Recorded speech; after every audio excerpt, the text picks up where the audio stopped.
प्रशांत किशोर जी से मेरा संपर्क हुआ, उन्होंने मुझसे संपर्क साधा। हमारी कई अच्छा, फोन प्रशांत किशोर का आया था?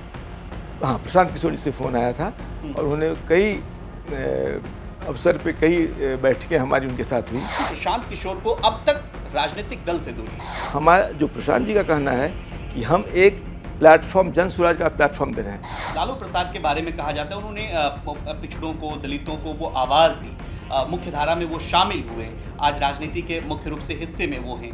तो प्रशांत किशोर मतलब क्या इससे इत्तेफाक रखते हैं? मतलब वो समझते हैं कि ये चीज़ भी ज़रूरी है, ऐसे लोगों को भी आना चाहिए, आखिर हिस्सेदारी होगी तभी तो सामाजिक परिवर्तन होगा ना सर। साथ तो चाहे भारतीय जनता पार्टी हो, आरजेडी हो, जेडीयू हो, ये सब का आप लोगों पर आरोप है कि अधिकारी लोग रिटायर होने के बाद अपना एक आशियाना तलाश रहे हैं, सियासी आशियाना तलाश रहे हैं। तमाम पॉलिटिकल पार्टियां आप पे आरोप लगा रही हैं, क्या जवाब देंगे? देखिए, सियासी आशियाना तब खोजा जाता है जब आपके मन में चुनाव लड़ने की इच्छा हो या पार्टी बना हो, वोट मांग रहा हो।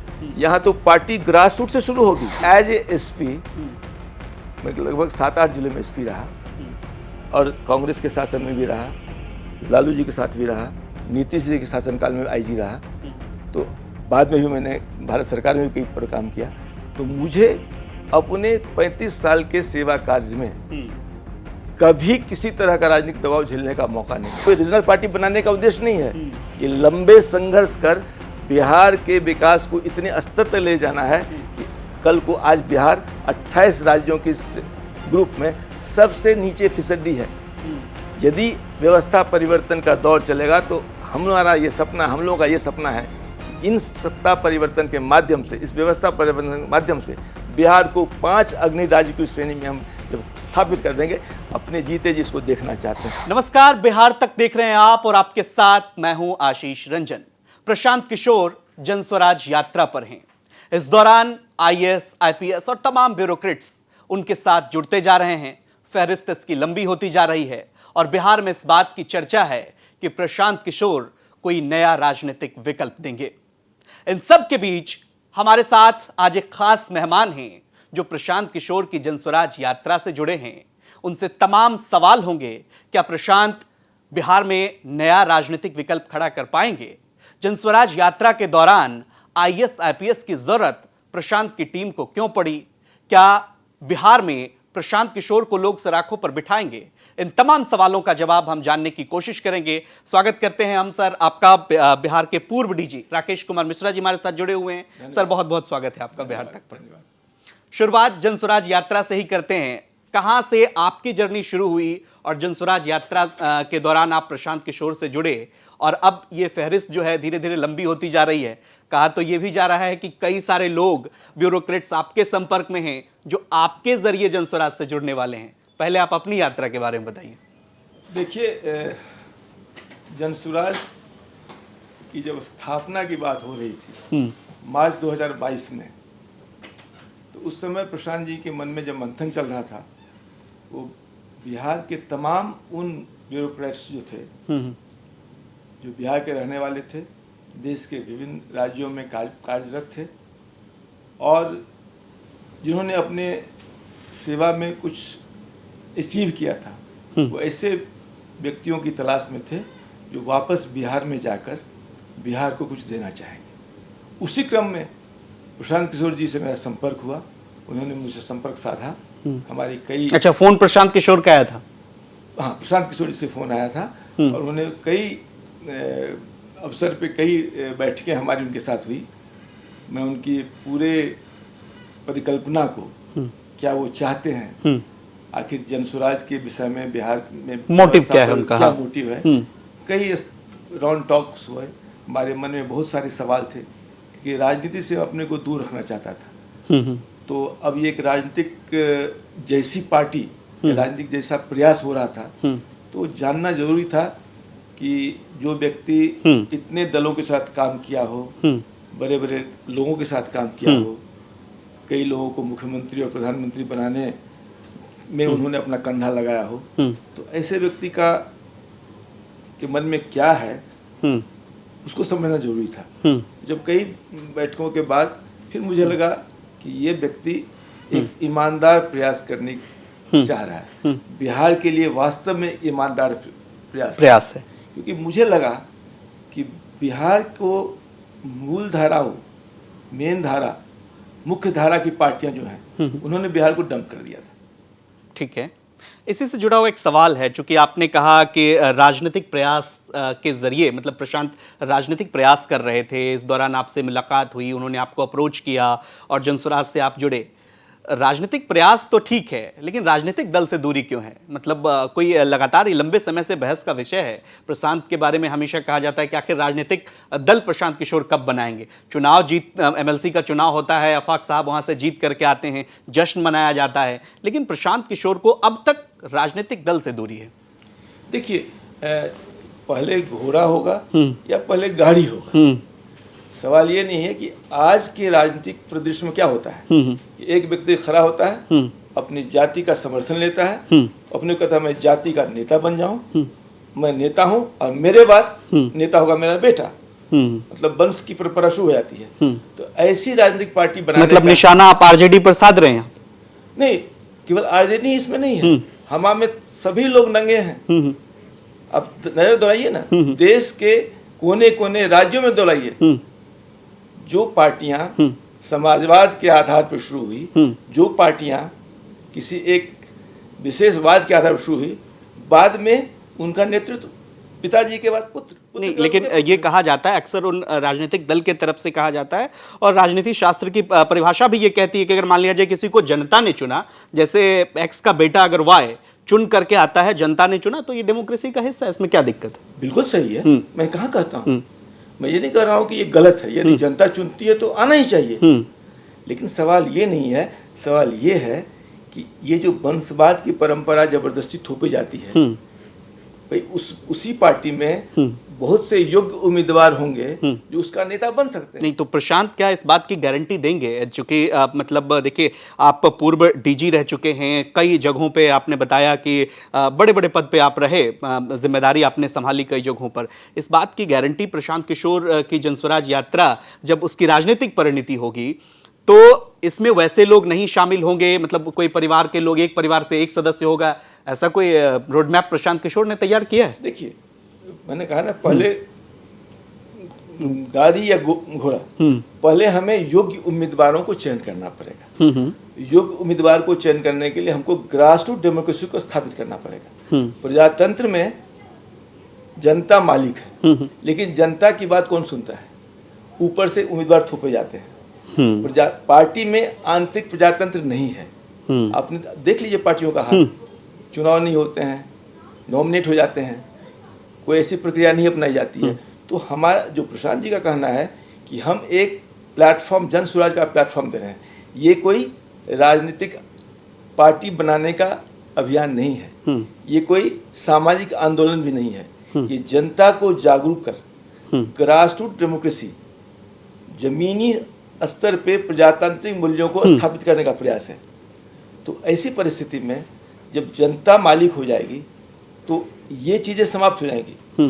देखिए, बिहार का गौरव, अतीत इतना गौरवशाली क्यों रहा? बिहार के लिच्छवी गणराज्य की कल्पना देखिए, पहला लोकतंत्र, वहाँ बैठ के लोग राजा का चुनाव करते थे, कभी वहाँ पर वंशवाद नहीं था। तो प्रजातंत्र का असली, प्रजातंत्र की जननी रही है। सर, आपको क्या यूनिक लगा जनस्वराज में? ये सवाल मौजू हो जाता है, अभी कई सारे ब्यूरोक्रेट्स जुड़ रहे हैं आपके साथ, इस यात्रा में सहभागी बन रहे हैं, और एक फहरिस्त जो है, जैसे मैंने अपने इंट्रोडक्शन में भी कहा, ये लंबी होती जा रही है।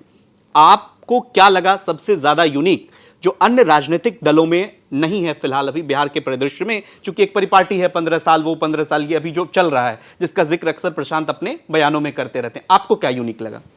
सबसे बड़ा इसमें यूनिक है कि हम पार्टी पहले नहीं बना रहे हैं, हम पहले जनता के पास जा रहे हैं, जनता से उनके इसको मांग रहे हैं। और प्रशांत जी ने एक ऐसी संस्था क्रिएट की है, एक नौजवानों की ऐसी आईपैक वाली कंपनी स्थापित की है, जिसमें बहुत अनुभवी, बहुत योग्य और चुनाव को समझने वाले, राजनीति को समझने वाले यंग लोग हैं। और तीसरी बात है कि शुरुआत बिहार से करने जा रहे हैं। जिस बिहार को लोग पार्टियों ने डंप कर दिया, उस बिहार में एक प्रयास करने जा रहे हैं। बहुत ही बिहार को इस तरह से व्यवस्थित करने, व्यवस्था परिवर्तन का प्रयास करने के लिए बहुत हिम्मत चाहिए। और इस व्यक्ति में मैं वो हिम्मत देख रहा हूँ, वो जज्बा देख रहा हूँ कि ये व्यक्ति पिछले 7 महीनों से लगातार पैदल यात्रा पे, एक दिन का भी कहीं विश्राम लेने की जरूरत नहीं, हमेशा कैंप पे रहना, चलते चल रहे हैं पूरी शुचिता से, पूरी लगनशीलता से, पूरी तन्मयता से। लेकिन बिहार में देखें तो जो भी पॉलिटिकल पार्टियां हैं, लगातार एक परंपरा चली आ रही है। आप देखेंगे जाति के नाम पे, संप्रदाय के नाम पे, इस मिथक को आप कैसे तोड़ेंगे? क्या आप जनता के बीच जा रहे हैं? किस तरह का समर्थन मिला है? चूंकि हम लोग तो लगातार उनकी यात्रा को कवर करते रहे हैं। आप ग्रास रूट लेवल पे आपने उनके साथ काम किया, ज़मीनी स्तर पे गए भी।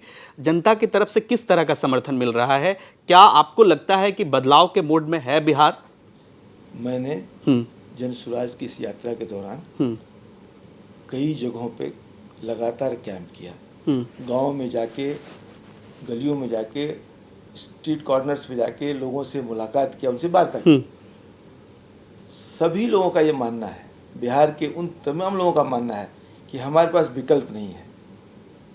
प्रशांत जी कहते हैं कि आज की राजनीति में बिहार में लोग 4 ही चीज़ वोट कर रहा है। एक जाति पे वोट हो रहा है, एक धर्म पे वोट हो रहा है, एक मंदिर पे वोट हो रहा है, एक भारत पाकिस्तान की इस पर वोट हो रहा है। इसी 4 मुद्दे पे लोग वोट कर रहे हैं। लोगों का जो जन सरोकार का मुद्दा है, शिक्षा, स्वास्थ्य, कृषि, बाढ़ नियंत्रण, बेरोजगारी, पलायन, इंडस्ट्रियलाइजेशन, इन्हीं मुद्दों पर तेजस्वी यादव ने चुनाव लड़ा और अच्छी खासी सफलता उन्हें मिली। कैसे देखते हैं तेजस्वी यादव जब कैंपेन कर रहे थे? आप चूंकि तमाम लंबे समय से आप राजनीति को देख रहे होंगे, उनका भी तो मुद्दा यही था और इसी मुद्दे पे आरजेडी भी आगे बढ़ रही है। तो यूनिक क्या होगा प्रशांत किशोर की यात्रा? मैंने कहा ना कि आपने तो मेरी ही बात कह दी कि जब आप शिक्षा, स्वास्थ्य, रोजगार इसकी बात करते तो जनता का समर्थन मिलता है। बिल्कुल मिलता है ना। तो हम लोग उसी चीज को सेंटर में रख रहे हैं। हमारे जन स्वराज का उद्देश्य है कि आप जनता इस चीज के लिए वोट करें। बाकी जो पार्टियां वो तो वोट मांगते हैं, हम वोट नहीं मांग रहे हैं। हम जनता को जागरूक कर रहे हैं कि आप यदि अपने बच्चों के भविष्य के लिए वोट करेंगे तभी आपके बच्चे के भविष्य को सोचने वाले लोग होंगे। आज की तारीख में बिहार में कुछ लोग आरजेडी के डर से भाजपा को वोट करके भाजपा के बंधुआ मजदूर बन गए हैं। कुछ को भाजपा के डर से आरजेडी के बंधुआ मजदूर बन रहे हैं।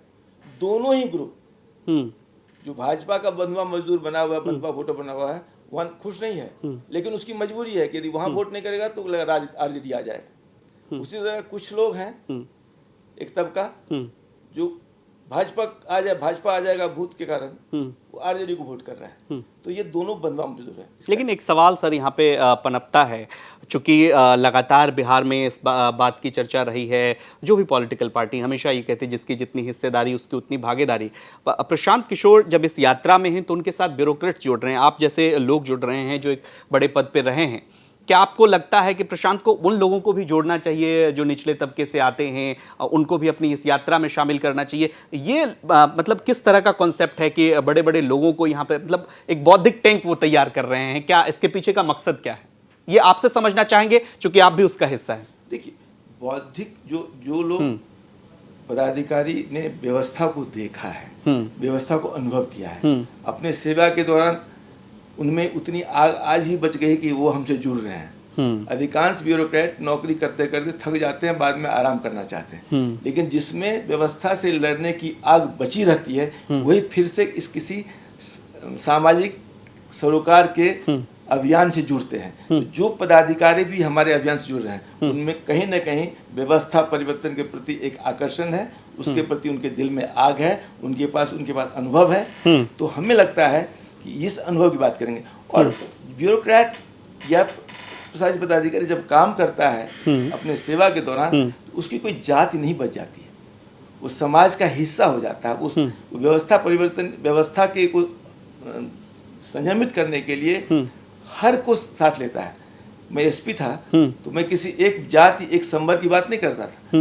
मुझे यदि सबका साथ मिलेगा, सामुदायिक पुलिसिंग के हैं, जब तक आप पूरे समुदाय को नहीं जोड़ेंगे, पूरे समुदाय की आस्था आप में नहीं होगी, तो आप एज ए पुलिस अफसर फेल हो जाएंगे। तो ऐसे ही हर पदाधिकारी जब अपने सेवा के दौरान कार्य करता है उस समाज को लेकिन प्रशांत किशोर को तो जनता का समर्थन चाहिए सर। अगर जनता के स्तर पे उनका मान लीजिए कोई ऐसे, जैसे सामाजिक परिवर्तन का एक दौर चला, आप अनुभवी हैं, इस बात को बेहतर समझते हैं। लालू प्रसाद के बारे में कहा जाता है उन्होंने पिछड़ों को, दलितों को वो आवाज़ दी, मुख्य धारा में वो शामिल हुए, आज राजनीति के मुख्य रूप से हिस्से में वो हैं।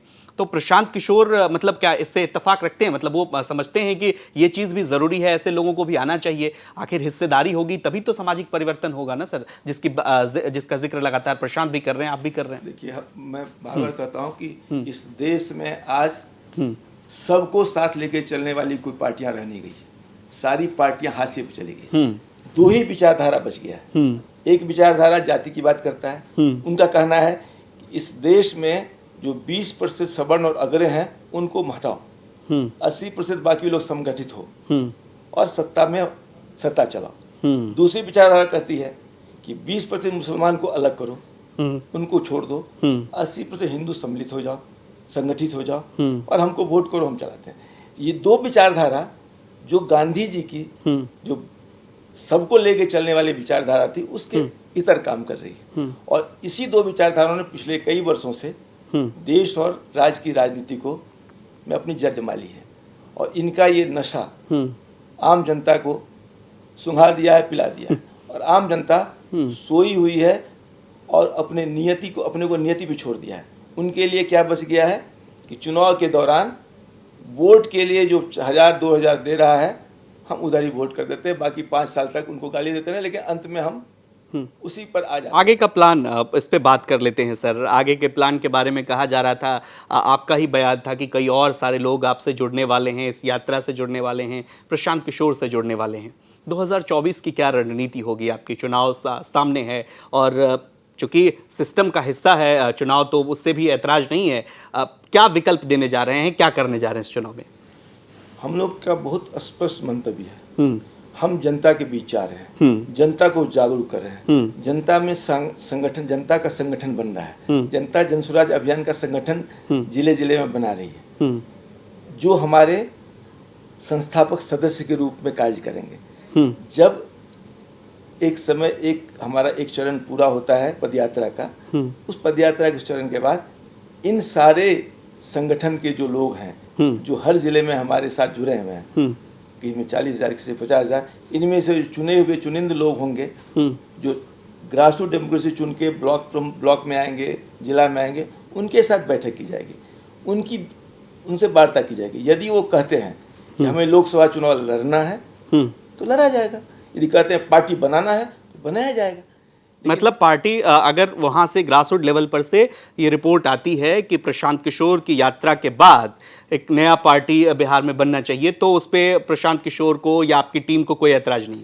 ये पार्टी जो भी बनेगी, ये जो हमारे सदस्य बनेंगे, जो संस्थापक सदस्य बनेंगे, उनकी पार्टी होगी। ये किसी आर.के. मिश्रा की पार्टी नहीं होगी, किसी प्रशांत किशोर की पार्टी नहीं होगी, ये किसी आशीष की पार्टी नहीं होगी, किसी व्यक्ति की पार्टी, जनता की पार्टी, ये जनता की पार्टी होगी। जन सुराज का सीधा मतलब है जनता का सुंदर राज। जनता जो चाहेगी, जैसा चाहेगी, हम उनको प्लेटफॉर्म देंगे, हम उनको सूत्रधार की भूमिका हमारे लोग रहेंगे। जनता, आम जनता, इसमें तमाम 100% लोग हैं। आपने सवाल किया था कि जिसकी जितनी भागीदारी उसकी इतनी हिस्सेदारी, बिल्कुल होनी चाहिए। राजनीति उसी का नाम है। आप किसी को सेक्लूड करके, एक्सक्लूड करके, निकाल के, आप बाकी, प्रजातंत्र का मूल मंत्र है कि प्रजातंत्र बहुमत के निर्णय से चलता है और वहाँ अल्पमत का सम्मान होता है। अदरवाइज ब्रूट मेजोरिटी से प्रजातंत्र चलता है, ये एक तरह का डिक्टेटरशिप हो जाता है, मेजोरिटी का डिक्टेटरशिप हो जाता है। जैसे देखिए सर, आम आदमी पार्टी ने एक विकल्प दिया, अन्ना आंदोलन से वो पार्टी निकली और आज दिल्ली की सत्ता से अलग देखिए, आप पंजाब में भी वो सत्ता पे काबिज है। आंदोलन से, जन आंदोलन से निकली हुई पार्टी है। जन स्वराज यात्रा के दौरान आपने क्या महसूस किया? कोई अंदर से कोई लोगों के अंदर कोई चेतना है जन आंदोलन को लेकर? क्योंकि जन आंदोलन खड़ा होता दिख नहीं रहा है। ऐसे में राजनीतिक विकल्प का खड़ा हो पाना बिहार जैसे राज्य में, जहां आपने खुद देखा, आपने खुद कहा भी कि जाति की राजनीति हो रही है, धर्म की राजनीति हो रही है, कितना संभव है? लोग थक चुके हैं। मैंने कहा ना, जब मैं गांव में घूम रहा था तो लोग कहते हैं अब बहुत हो गया धर्म, बहुत हो गया जाति, अब हमारे बच्चों को रोजगार मिले। हमारे बच्चे बिहार से बाहर चले जाते हैं, जीवन भर दूर रहते परिवार से, साल में कभी एक बार आते हैं। तो वो जो त्रासदी है, जो उसकी पत्नी झेल रही थी, उसकी माता झेलती, उसके पिताजी झेलते हैं, इस त्रासदी से हम जब कहते हैं कि बिहार में नेशनलाइजेशन होगा, जितने लोग बाहर गए हैं उनको बिहार में वापस लाने का प्रयास होगा। यदि जनसुराज समर्थित सरकार बनती है तो 1 साल के अंदर हम सारे जो बाहर गए हैं उनको उतने ही की राशि की नौकरी, बड़ी बात कह रहे हैं आप। बिल्कुल पूरा होगा, उतनी की नौकरी हम बिहार में देंगे और बिहार में इतना इंडस्ट्रियलाइजेशन किया जाएगा कि बिहार के बाहर के लोग आके, यही तो हम लोग का सपना है। तो क्या मतलब इसमें जब आपकी पॉलिटिकल पार्टी खड़ी होगी, इससे जिससे ऐतराज नहीं है आपको, तो जो बिहार में पार्टियां हैं अभी, उससे अगर गठबंधन की नौबत आती है तो क्या करेंगे, क्या विकल्प रहेगा आपके पास? गठबंधन का तो प्रश्न ही नहीं उठता, प्रश्न नहीं उठता, कभी नहीं। प्रशांत किशोर से बातचीत हो चुकी है इस बारे में? नहीं, मैं व्यक्ति हूं ना, मैं स्वतंत्र व्यक्ति हूं, मैं उनसे जुड़ा जरूर हूं, लेकिन मेरी अपनी स्वतंत्रता आती है।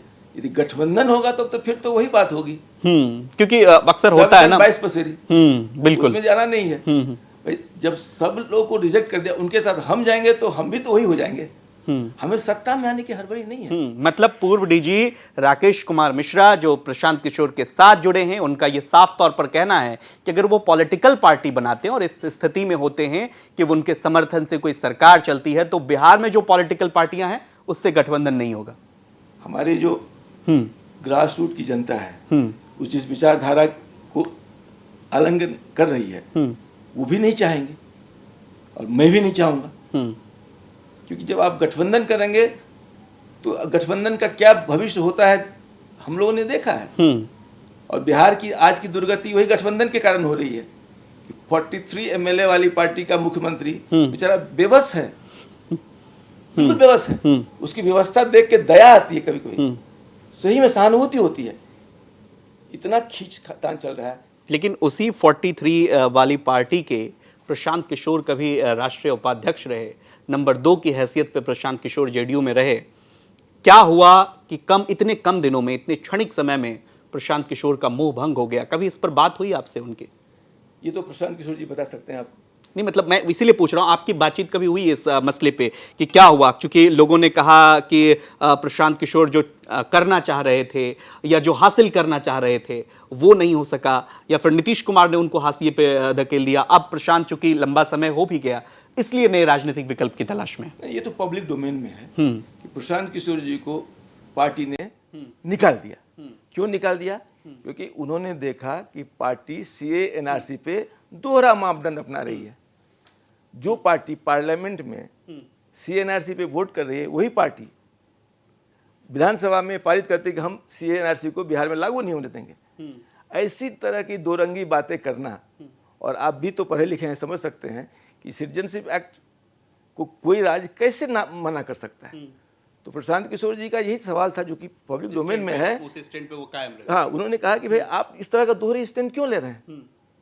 या तो आप कहिए कि एनआरसी बनेगा, होना चाहिए या नहीं होना चाहिए। ये दोनों स्टैंड लेके किसको आप गुमराह कर रहे हैं, किसको धोखा दे रहे हैं? स्वयं को धोखा दे रहे हैं। और इसी बात पे उन्हें पार्टी से निकाल दिया गया।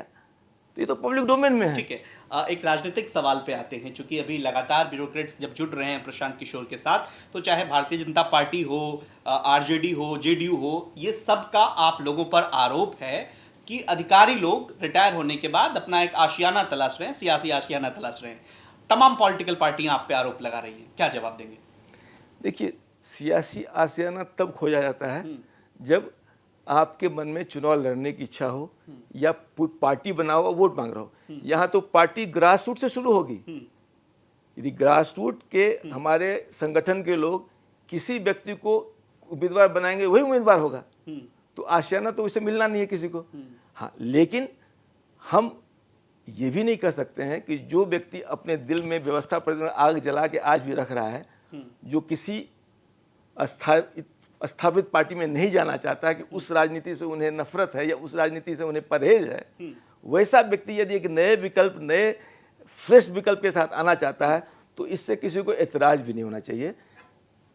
राजनीति में ऐसे स्वच्छ राजनीति में, साफ सुथरी राजनीति में, फ्रेश राजनीति में आने का अधिकार प्रत्येक व्यक्ति का, और खास करके पदाधिकारी जब इतने 34 वर्ष 35 वर्ष काम करता है तो प्रशासन को इतनी अच्छी तरह समझ जाता है, राजनीतिक पार्टी के सारे लूपहोल समझ जाता है और उनकी गलतियों को भी समझ आता है।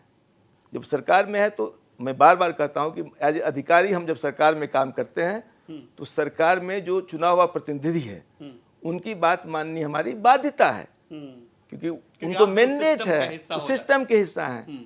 हाँ, उनकी गलत बात नहीं मानेंगे, लेकिन उनके उन बातों को जो निर्णय लेंगे हम अपना सुझाव भले दे सकते हैं, लेकिन वो सुझाव को ओवररूल करेंगे तो उस तो बात तो उन्हीं की रहेगी। अच्छा, चूंकि देखिए सर, आपसे ये समझना जरूरी हो जाता है, आप पता नहीं ये सवाल पूछना चाहिए नहीं, लेकिन आप इसका अगर जवाब देना चाहें तो दें। अधिकारी लोग वास्तव में, चूंकि 30 साल से एक सरकार चल रही है, कभी ऐसा लगा कि अधिकारी कोई दबाव में काम कर रहा है, या बिहार के बहुत सारे ऐसे अधिकारी हैं जो सरकार के दबाव में काम कर रहे हैं? चूंकि जब आप राजनीति में आएंगे तो आपसे इस तरह के सवाल पूछे जाएंगे, आप उसका हिस्सा रह चुके। देखिए, पदाधिकारी, मैं अपनी व्यक्तिगत बात बता सकता हूँ। एज ए एसपी मैं लगभग 7-8 जिले में एसपी रहा और कांग्रेस के शासन में भी रहा, लालू जी के साथ भी रहा, नीतीश जी के शासनकाल में आईजी रहा, तो बाद में भी मैंने भारत सरकार में भी कई पर काम किया। तो मुझे अपने 35 साल के सेवा कार्य में कभी किसी तरह का राजनीतिक दबाव झेलने का मौका नहीं मिला। मैं सेवा अपनी शर्त पे किया, संविधान के प्रति आस्था के साथ किया, अपराधियों को खदेड़ने का काम किया, आम जनता के बीच सुशासन स्थापित करने का काम किया। भागलपुर के विषय में से आप मेरी जानकारी प्राप्त कर सकते हैं। बेतिया में जब दस्युओं का बहुत जोर था और पटना हाई कोर्ट में पीआईएल दायर किया गया था कि इस जिला को आर्मी के हवाले कर दिया जाए, उस समय के सरकार लालू जी थे, उन्होंने चुन के आर.के. मिश्रा को कहा कि इन्हें भेजिए, यही ठीक करेंगे, और मुझे 2 साल वहाँ काम करने का मौका मिला। उस दौरान दस्युओं के साथ जो हमने पुलिसिंग का काम किया और जनता को जगा के काम किया, जनता का सहयोग लेकर काम किया, कि आज बेतिया में शांति स्थापित उसके बाद हो गई। तो मैं पूरे कितना चुनौतीपूर्ण रहेगा, क्योंकि आपने अपने बारे में भी जिक्र किया, बिहार तक के दर्शक आपको देख रहे हैं, समझ रहे होंगे, जो आप जहां से आपने मतलब आप जहां काम किए वो भी दर्शक आपको देख रहे होंगे। अब कितनी चुनौतियां हैं, या आप आने वाली नई सियासी पारी जो होगी, इसको अगर पॉलिटिकल पार्टी बनती है तो उसको कितना एंजॉय करने जा रहे हैं? देखिए, यदि कोई स्थापित पार्टी के साथ जाता तो पूरी चुनौतियां ही होती, कि वहाँ लंबी लाइन होती, वहाँ लंबा फेरिस लंबा है, वहाँ अलग तरह के पैराफर्नेलिया है, अलग अलग तरह से कॉम्प्रोमाइज करना पड़ता है। यहाँ तो एक नई परिकल्पना के साथ जा रहे हैं, ग्रास रूट से लोगों को चुन रहे हैं, उनसे लाके एक पार्टी स्थापित होगी। अन्य पार्टियां और ये जो अभी फॉर्म हो रहा है इसमें, इसी से जुड़ा हुआ सर एक सवाल ले लेते हैं। अभी देखिए, आरसीपी सिंह ब्यूरोक्रेट्स रहे, वो भी भारतीय जनता पार्टी में शामिल होने जा रहे हैं। दूसरी तरफ आप देखें, करुणा सागर, वो भी तमिलनाडु के पूर्व डीजीपी रहे, वो भी आरजेडी में शामिल हो गए। क्या ये बिहार की राजनीति में पीके का प्रभाव है? हालांकि आरसीपी सिंह तो लंबे समय से राजनीति में। देखिए, पीके का प्रभाव तो पूरी जनमानस पे आ रहा है। जिन 8-9 जिलों में उन्होंने अब तक पदयात्रा की है, वहाँ की जो वर्तमान स्थिति है कि वहाँ नीचे की आम जनता एक आशा भरी निगाहों से पीके को देख रही है। पीके में एक भरोसा दिख रहा है, पीके में एक रोशनी दिख रही है, पीके में एक उनको विकल्प दिख रहा है। लेकिन बार बार पीके ये कहते हैं, पीके ही एक ऐसा व्यक्ति है जो उनको सामने उनको कहता है कि इस पूरे व्यवस्था में जो गड़बड़ियां हुई है, इसके जिम्मेदार आप खुद हो। आप किसी के बेटे को मुख्यमंत्री उप मुख्यमंत्री बनाने के लिए अपनी वोट देते हो। तेजस्वी यादव पे ज्यादा हमलावर रहते हैं प्रशांत किशोर, उनके शिक्षा पर सवाल उठाते हैं, जबकि वो तो चुने हुए जनप्रतिनिधि हैं। नहीं, सवाल वो नहीं है। आम जनता का बेटा जो PhD, MA, BA, MA, PhD करके सड़कों पे टेट सेट करने के बाद शिक्षक बनने के लिए सड़कों पे लाठी खा रहा हो, और एक 10वीं फेल मुख्यमंत्री बनने का सपना देख रहा हो, मुख्यमंत्री बनना चाहता है, बनने में हर्ज नहीं है।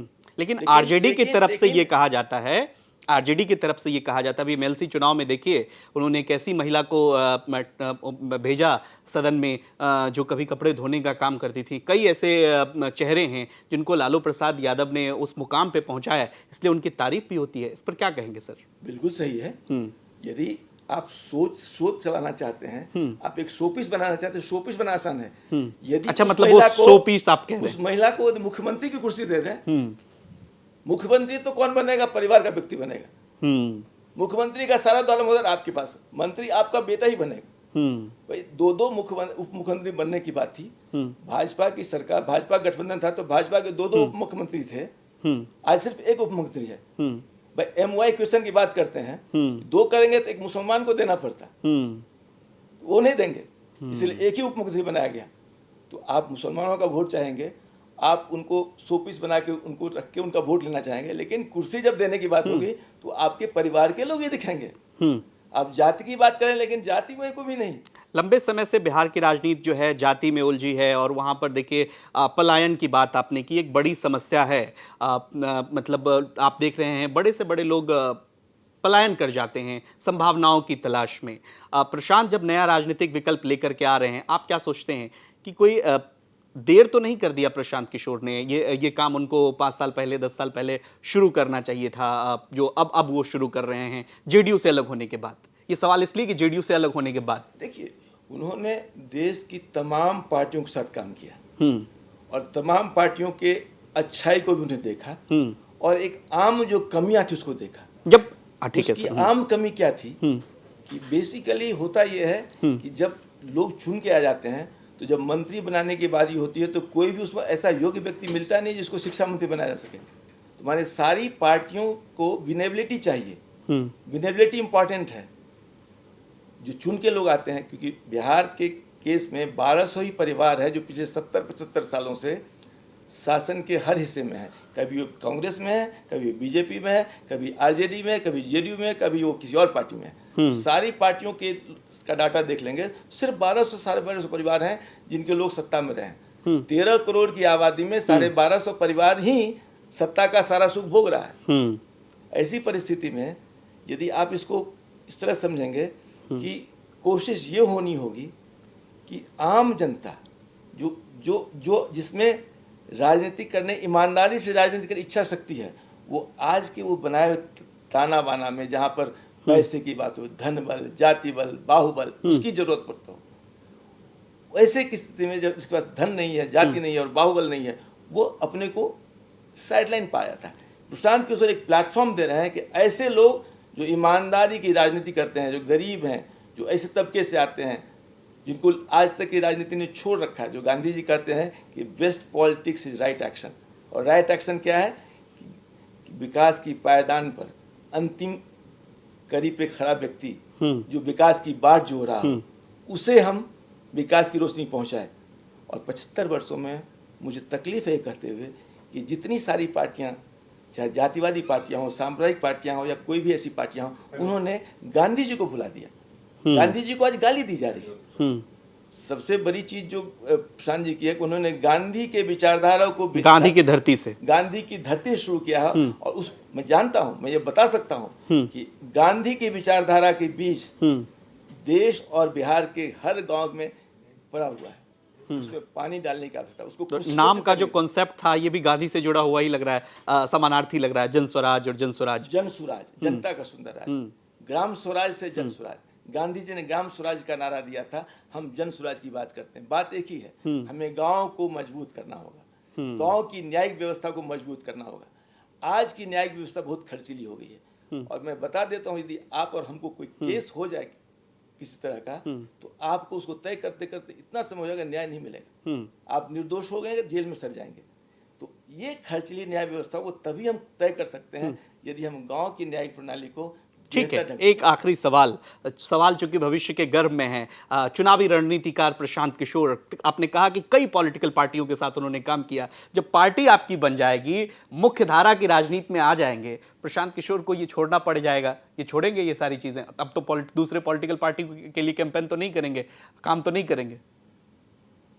जब वो एक अपनी एक नई विचारधारा को लेकर चल रहे हैं, आज तक उन्होंने जिस राजनीतिक पार्टी का हाथ पकड़ा उससे चुनाव जितवाया, अब उन्होंने जनता का हाथ पकड़ लिया। जब जनता का हाथ उन्होंने पकड़ लिया, थाम लिया, तो जनता को चुनाव जिताने के लिए बढ़ गया है। जनता आएगी, उनको जिताएंगे। तो पार्टियों को जिताने से ज्यादा आनंद जनता को चुनाव जिताने में आएगा। इसीलिए ये बिहार से शुरुआत है, बिहार में समाप्ति नहीं है। बिहार से शुरुआत, बिहार की कोई रीजनल पार्टी बनाने का उद्देश्य नहीं है। ये लंबे संघर्ष कर बिहार के विकास को इतने स्तर तक ले जाना है कि कल को आज बिहार 28 राज्यों के ग्रुप में सबसे नीचे फीसदी है। यदि व्यवस्था परिवर्तन का दौर चलेगा तो हम लोगों का ये सपना है कि इन सत्ता परिवर्तन के माध्यम से, इस व्यवस्था परिवर्तन के माध्यम से बिहार को 5 अग्नि राज्य की श्रेणी में हम जब शामिल करेंगे, अपने जीते जिसको देखना चाहते हैं। मैं भी, प्रशांत जी भी और इससे जुड़े तमाम हमारे साथी लोग यही सपना लेके चल रहे हैं। सत्ता तो आती जाती रहती, सत्ता की आपने देखा कि कौन सी सत्ता, आज कर्नाटका का रिजल्ट परसों आएगा, देखिएगा सत्ता परिवर्तन होता है क्या होता है। सत्ता तो परिवर्तित होती रहती है। क्या उस सत्ता परिवर्तन से आम जनता को लाभ होता है, व्यवस्था में परिवर्तन होता है, कि फिर वही लेवल बदल जा रहा है, बोतल में पेय वही है। खाली हमें बोतल नहीं बदलना है, लेवल नहीं बदलना है, उसमें जो पेय पदार्थ है उसको बदलना है। हमारा जो जनप्रतिनिधि हो वो इतना अच्छा हो, इतना बेहतर हो कि जो जनता की हित की बात सोचे, अपने हित की बात सोचे। एक एक जनप्रतिनिधि 4-4, 5-5 पेंशन लेता है, और यहाँ पर शिक्षकों का पेंशन बंद कर रखा है, यहाँ पर कर्मचारियों का पेंशन आपने बंद कर दिया है। तो ये कहाँ की समानता है, किसकी बात कर रहे हैं? हमें ऐसा सारा पेंशन मुक्त करें। तो नया राजनीतिक विकल्प आप देने जा रहे हैं बिहार में। बिहार तक पर आप सुन रहे थे बिहार के पूर्व डीजी राकेश कुमार मिश्रा को, और प्रशांत किशोर के साथ जुड़े हैं। आने वाले दिनों में प्रशांत बिहार की राजनीति में क्या करामात करते हैं, ये देखने वाली बात होगी, और कौन से अधिकारी आने वाले दिनों में इस फहरिस्त में शामिल होते हैं। ये चर्चा आपको कैसी लगी, इनसे बातचीत कैसी लगी, कमेंट करके हमें जरूर बताइए। और बिहार की तमाम खबरों के लिए देखते रहिए बिहार तक। नमस्कार।